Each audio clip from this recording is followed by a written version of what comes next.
What images or models are your teachers taking into their classrooms? How do they see themselves? How do they see their students? What is really driving them?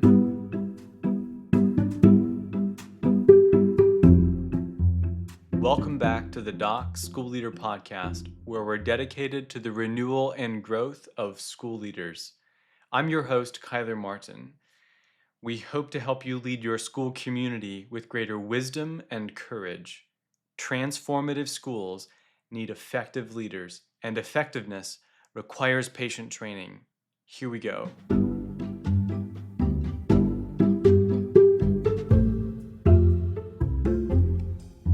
Distorted images and motives can be difficult to identify, but they express themselves in all manner of persistent issues that do deep damage.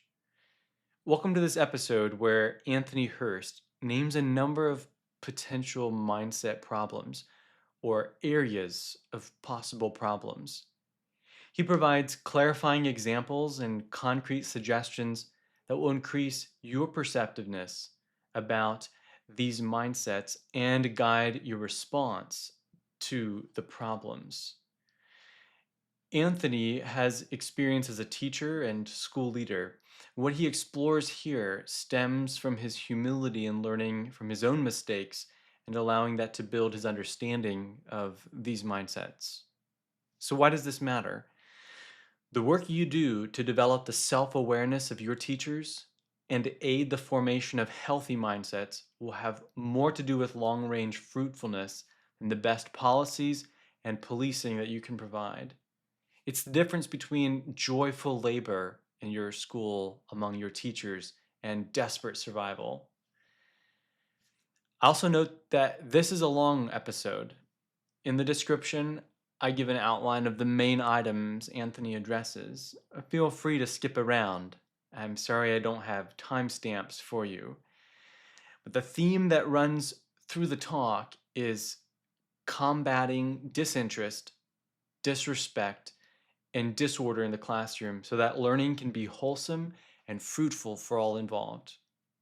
Just as a sampling, Anthony addresses issues like putting content over students or students over content, having pets, and the insidiousness of that tempting problem, being strict or being lenient, inconsistency, having unrealistic expectations, having higher expectations for students than for ourselves, about winning students' hearts, and more. Here's Anthony. If you go into your classroom with a feeling that these students are a naughty bunch of students, I'll say it like that, we can set up our classrooms right from the get-go with that thing playing in our minds. And the number one issue is this behavior issue and fear issue. And what's going to happen? What are they going to get away with? What are they going to do? And I'm somewhat troubled by the fact that it seems like in our conservative schools, we have a fair amount of that fear going on. Maybe some of you say, oh, I don't know what you're saying. But I think some of you probably do. So the model of the student that you have is important because you will set up the classroom in your mind and how you manage and what you think is going on in their minds is very important. You'll set up your classroom for trouble if you're not careful. I would like to believe that most students want a good school year. Even the 7th and 8th grader who walks into school with that attitude. You know what I mean by the attitude? Okay? Really would like to admire you and appreciate you as a teacher. I would like to believe that. In fact, I do believe that. I'm not saying there's no exceptions, because there might be some exceptions to that. But I believe that the students in general want a good school year, and they would like to appreciate their teacher. If we believe that the students are coming into our classroom and they want to be bad, and they want to create difficulties throughout the school year, I'm afraid we're going to play into that in ways that are just going to generate problems. And we'll look at some of those things, obviously, as we go along. So the model that you have at the heart of a student is important. And I would like to suggest that we think and we pray through that so that we can come to our classrooms with a certain amount of confidence in the students and in their hearts.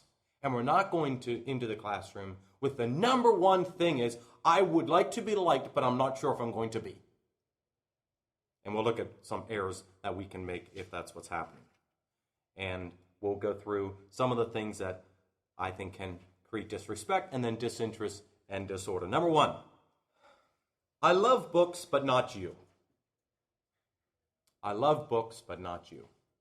This varies with personalities. Some of us are very people-oriented. And our love for teaching is because we really love children. And we love connecting with children. And we like being their heroes even. That's okay. I'm that kind of a person. I love teaching. I love being an administrator because I love the children. And I like when they like me. Others, though, are more academic-oriented. You enjoy the books. You love study. Teaching's a way to do it. It pays, sort of, to study books. And you teach. And sure, you like children, but, really your heart is in the books. Some people maybe really enjoy the lecturing part. They enjoy the teaching. Not only what they learn, but they enjoy presenting it. They're all about style. They like presenting it in creative ways. They come up with charts and they use the blackboard a lot and they have overheads. They enjoy the lecture part of the teaching part. Whatever your strength is, capitalize on that, but do be aware of the weaknesses that can go along with your particular strength. Secondly, and these are not in order of importance at all, pets, students that are pets. If you go back in your schooling, you might be able to think of cases where you know that the teacher likes certain students more than others. And look, let's be honest, some students are easier to love than others. That's just how it is. And the more you love children, maybe the more that is even accented because you really enjoy the personality of children. And then there's just one that just struggle with enjoying. They will smell that out. They will smell it out. You can try hard. Maybe a visitor coming in wouldn't pick it up. But those little ways, children are very intuitive as to what's coming their way. And you just find yourself smiling at some more and just enjoying them more. And others you just don't have as much time for. They will smell that out very quickly. And it will generate disrespect even for those who are the pets. Because they have a sense of justice. And especially if you don't get a hold of it, and this thing moves into discipline, you're not consistent in your discipline with them, or you grade harder, or you're extra quick to pick on somebody, they pick that up very quickly. And there can almost be a protection that they have of each other. Like brothers and sisters kind of protect each other. There's a certain amount of that goes on in the classroom. You don't always see that, but that can go on. And there's a sense of justice that this isn't fair.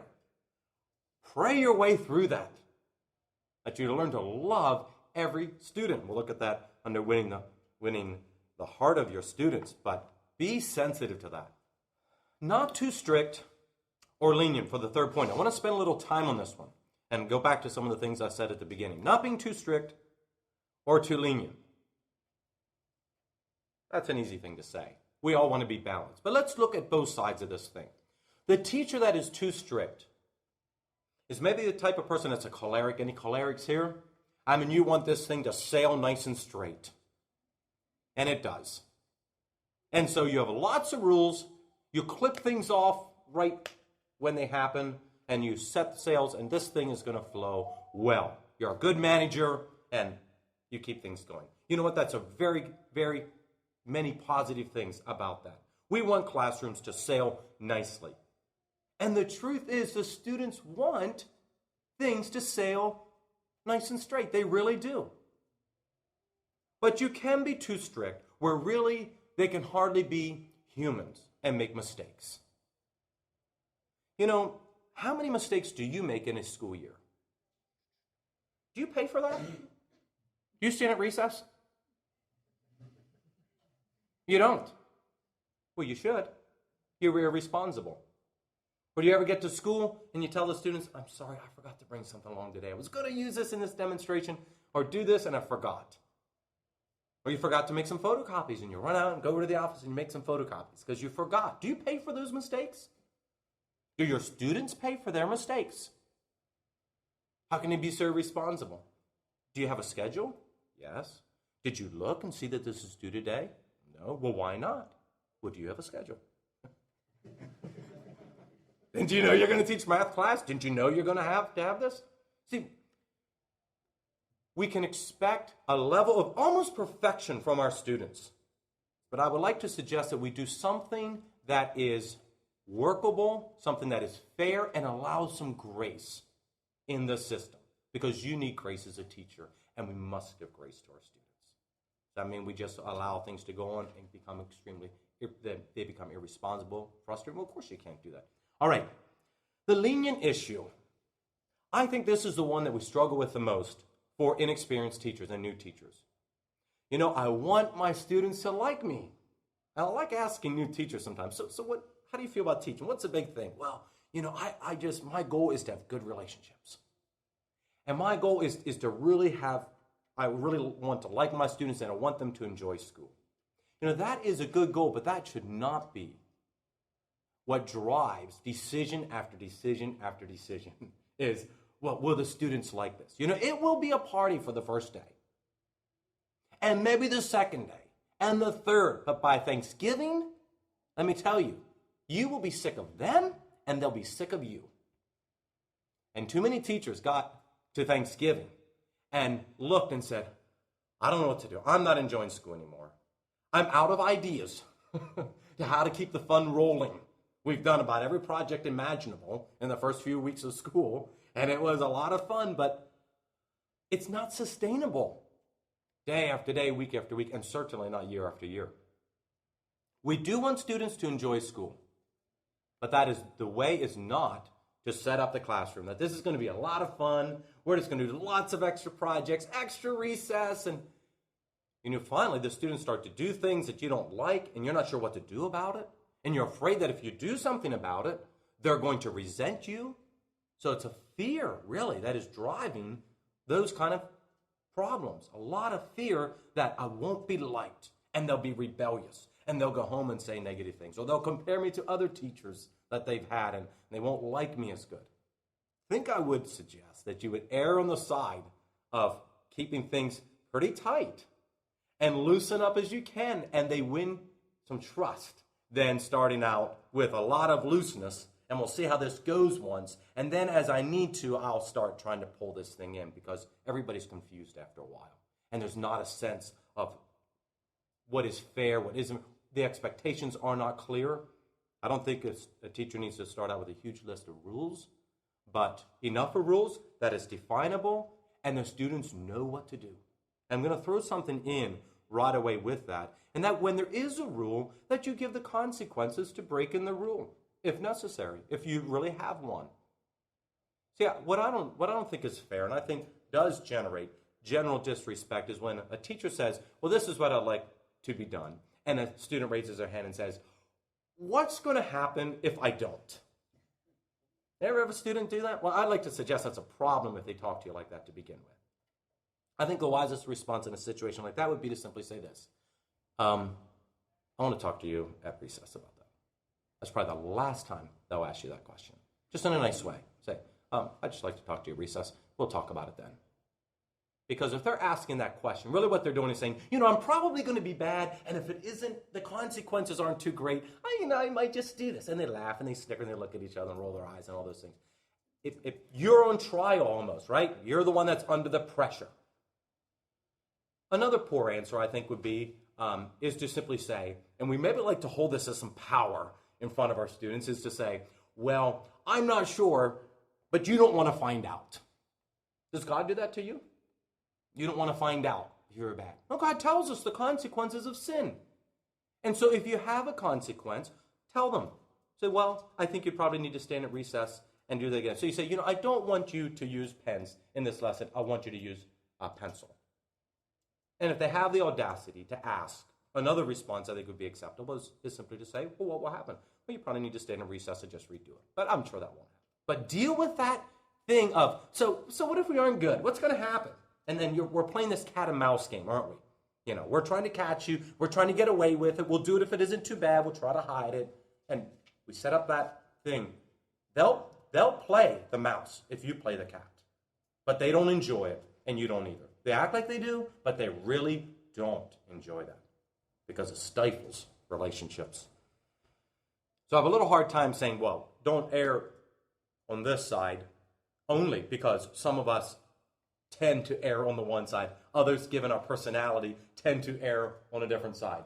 So that those who tend to be too strict, let's think of grace to our students. Those who tend to be too lenient, remember, you're going to pay for that in your classroom, and nobody's going to be enjoying school after a while. Somebody has said, don't smile until Thanksgiving. All right. Another point is inconsistency or mood swings. It is difficult to be consistent. It is extremely difficult to be fair. And our moods do sometimes tend to swing that thing around. One day, we just aren't feeling as good, just physically, emotionally, spiritually, and we're just not very fun in the classroom. We just kind of are, we're in a mood for no nonsense. And any little thing that irritates us, we're just pretty quick to show that frustration. Other days, we're feeling good. We went away last night, and we got invited to that party that we were hoping we did, and we're feeling socially secure, and we wake up and we're feeling good, and it's good morning, everybody, and we're just feeling good. And they get away with stuff, and the next day, they don't. Consistency is extremely difficult. It really is. I think the longer I teach, the more I'm aware of all the little things that go into being a consistent teacher. It is good to nail some things down and maybe even write them down. This is how we market. End of story. If you do that, it creates, this is how we do it. Now, sometimes we don't remember what we said. And last year I had 33 students, and they could remind me, they were 9th and 10th graders, they could remind me sometimes of what I had done 6 months ago. It's always a joke of what the incredible memory they have in some of those things, and then other times, where's your memory? But anyhow, it was always, I think it was in fun. But I did try to come up with ways that this is how it's marked. If your decimal place is at the wrong place, it is wrong. I mean, if you give me $10 instead of 100 and it's a decimal error, I care, don't you? Okay, so it is wrong. If a dollar mark is missed, maybe it's a half wrong, a label a half. However you want to do it, but do it the same way. Not one day, well, no, I guess just let it go. The next day, oh, yeah, mark it half wrong. Yeah, but yesterday you, whatever. Yeah, well, you're soon in trouble. And because they're watching who you marked it wrong for one issue, and they assume, you're kind of lenient on that person. And they can be unfair with you, but you can also ask for the problem of that criticism. All right? The days we feel bad, we wake up not feeling like we really want to go to school, we need to work and pray our way through that. And ask God to just give us grace, to at least be gracious with our students, to be consistent. And the days we're feeling really well, to be careful that, I need to be careful today that I'm not just kind of flighty and funny and, up here somewhere. And the students kind of look at you and say, you're almost giddy today. Okay? Especially as you work with older students. They're very perceptive of your mood that day. Another issue is not respecting the personhood of every student. Mocking your students is never okay, or making them look stupid. There are times, I think, that students need to be corrected up front.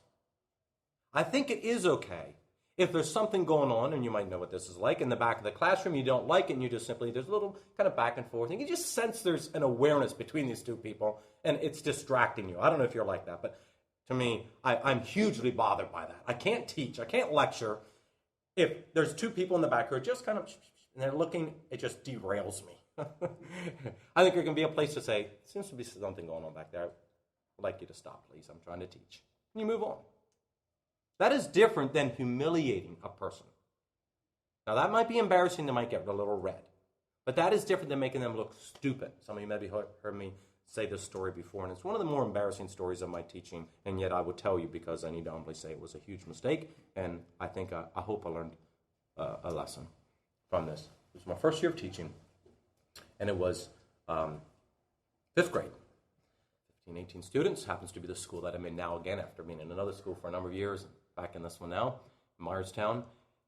This boy today, I think he was in the lot recently, grew up. I hope he doesn't remember this story. The Pathway Readers. Do you know what it's like to the vocabulary book? Where they fill in answers in a sentence from the word box. Well, this boy did not enjoy dictionaries, or else didn't know how to use one. He didn't really care about the meaning of the sentence. He wanted to simply get done. And so he would put in any bizarre answer in the sentence. Of course, this made hilarious reading to anybody who had any idea of what the words meant.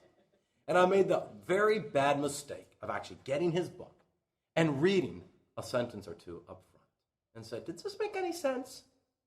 You know, a little girl, 5th grade, I still remember who she is, started crying. And later I asked her, "What were you crying about?" She said, you were making fun of him. It was wrong. I don't remember if I apologized or not, but I should have if I did not. If you make those mistakes, you need to apologize for those and say, you know what? Those answers were wrong, but it was not right for me to read those off. I should have talked to him about that later, and I'm sorry. Will you forgive me? And the respect can be won back again. But making students look stupid, humiliating them, yes, there's times we need to give a rebuke, but be careful. You know, they do have tender hearts. You know, 9th and 10th grade boys can give tears very, very quickly, and just in talking and working through whatever. I mean, they're kind of worked up. I mean, I'm being talked to. The office is, I guess, a scary place to go. But in front of the students, in front of each other, to make look stupid, be so careful with that. It can be somewhat in fun, and the next time it might be in frustration.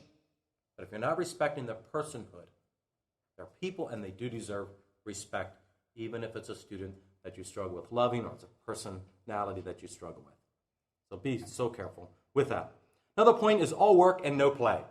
This, again, is for those who are the drivers, maybe, and you like to work hard. You work hard yourself. You give a lot of assignments, and you expect a lot out of your students. That's wonderful to expect out a lot of your students. You should. But be careful that you balance school with some variety and some, I'm going to say, some fun, some play. Now, I know we all have recesses. But there are days where I think you need to just simply take a break from something and say, you know what, we're going to do something different today. So all work and no play. And just you drive it and you drive it and you drive it. And you're enjoying it. And it's January and it's February.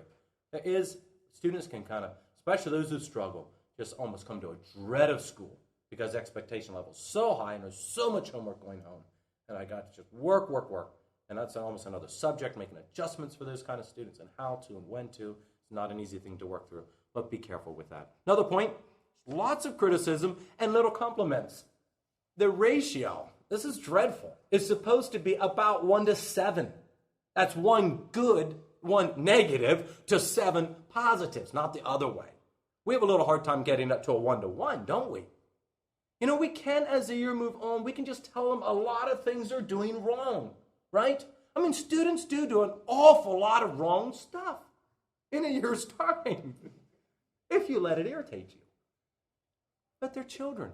They're going to make a lot of mistakes. And we can get into the nagging mood. And it gives the children the impression that you kind of are perpetually frustrated with them. They do need some criticism. They do need reminders. But bless your students as well. I love to tell my students at the end, and you got to do this carefully with 9th and 10th graders because they don't like a lot of gushy-mushy stuff. But I do like to tell them sometimes at the end of the day or end of the week, just say, thanks for the good week. You've cooperated well. And you're a great bunch of students. You're excused. And they kind of walk out with a little bit of, thank you. We are trying to be good, and you noticed. Instead of, we're trying to be good, but we're not perfect, and you noticed. Now, I know at some point it can be, what do they say, a 13 to 1 ratio. It's probably not profitable. I mean, 13 compliments for 1 criticism. Well, we're probably far from that danger of getting out there somewhere.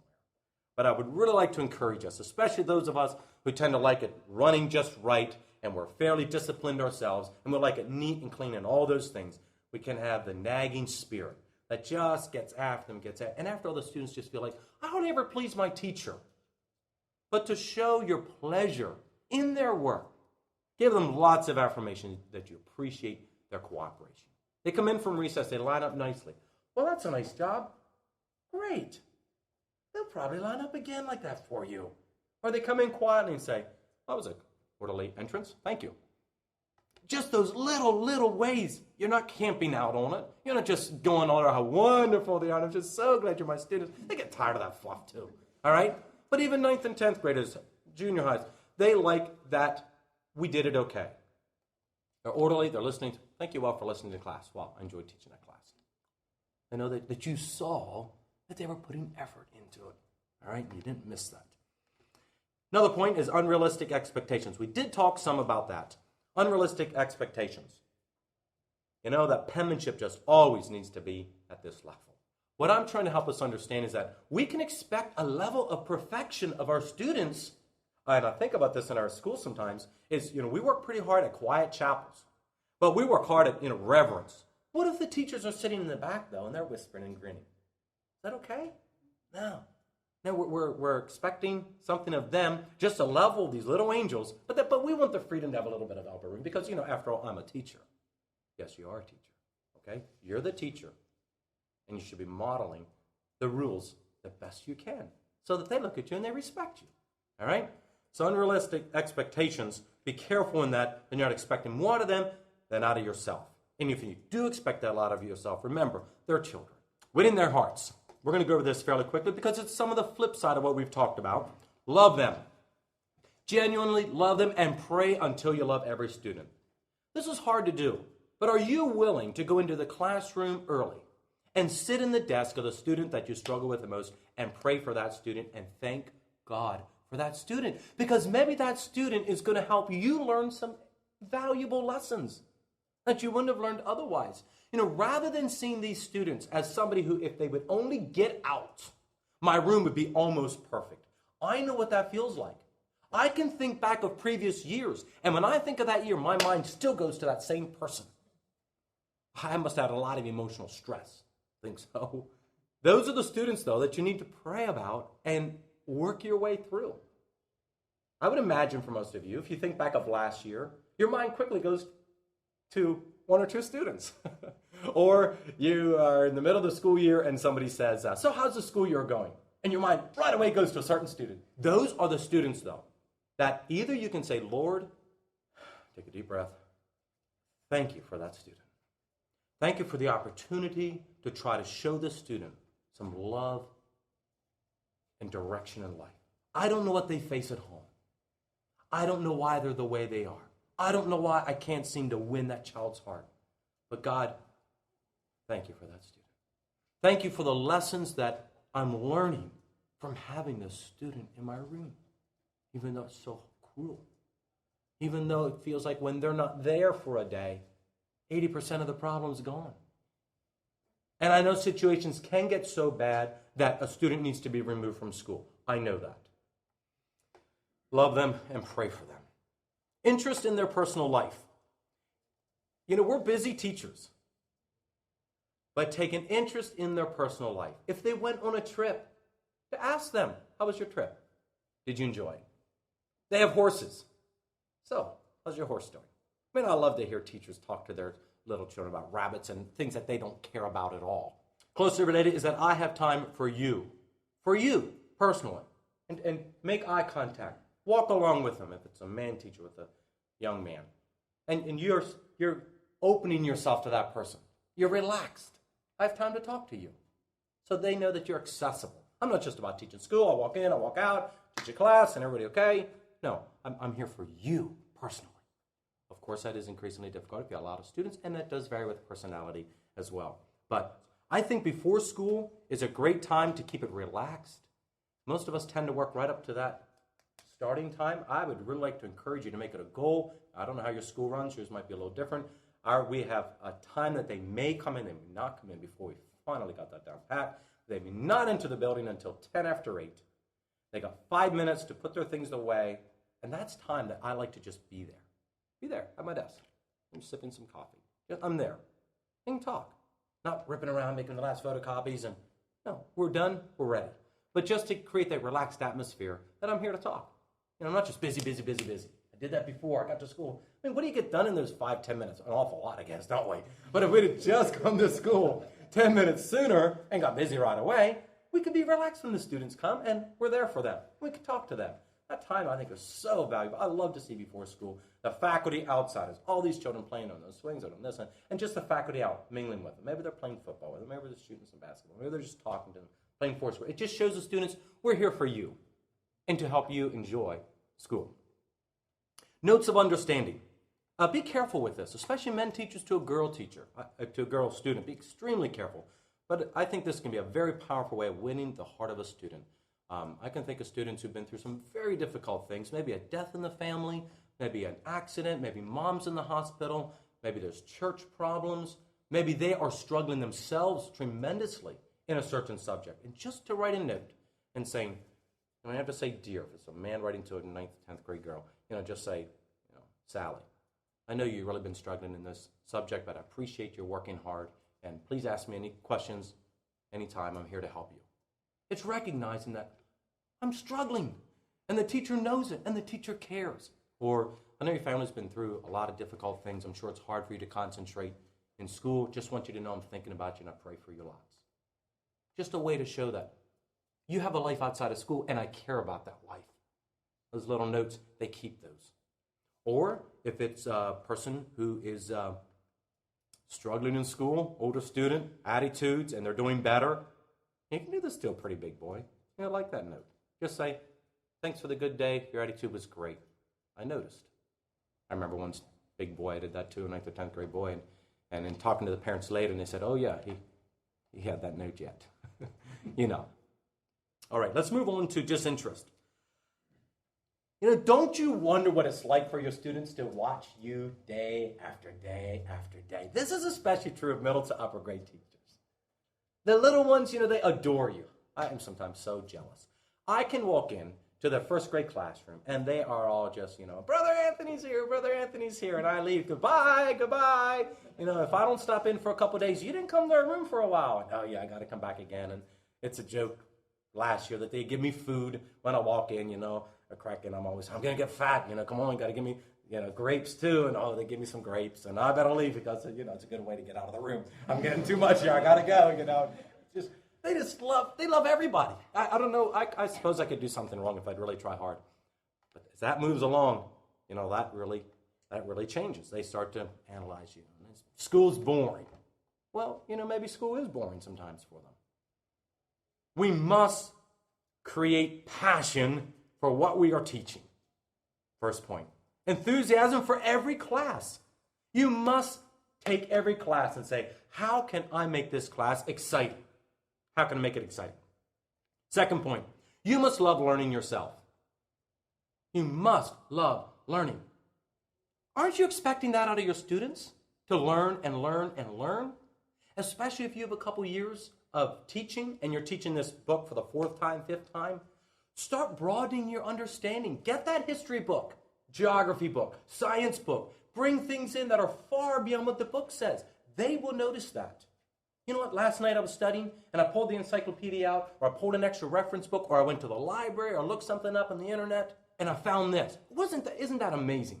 They see that you are a learner yourself because you're expecting that out of them. They see, my teacher's not just teaching what's in the book, he's also expanding his knowledge. Certainly ups their interest. The moment you say, you know what, last night I discovered something I never knew before. They're listening. They certainly are. Closely related, but that is a love for all subjects. If you would ask your students, what subject do you think I enjoy the most? They'll tell you. Okay, which subject do you think I maybe enjoy the least? English. How do you know that? You're just not as passionate when you get up front.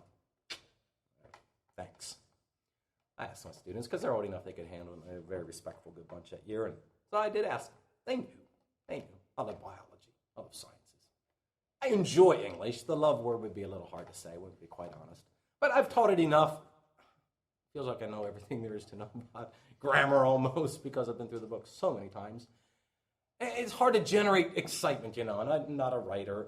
And so, yeah, it's my challenge to get in front of the class and still, and I've already acknowledged, and told them, I'm not the greatest writer, but let's do our best. We're glad for people who do write, and let's put some energy into this and try to foster the interest in that class, especially for students who can do well with writing those things and way beyond what I can do. So it can be a challenge, but boy, you want to talk about disinterest is when you suddenly, this class, and okay, well, I couldn't really understand this myself very good, but so I guess we'll still go through it and hopefully you can figure it out.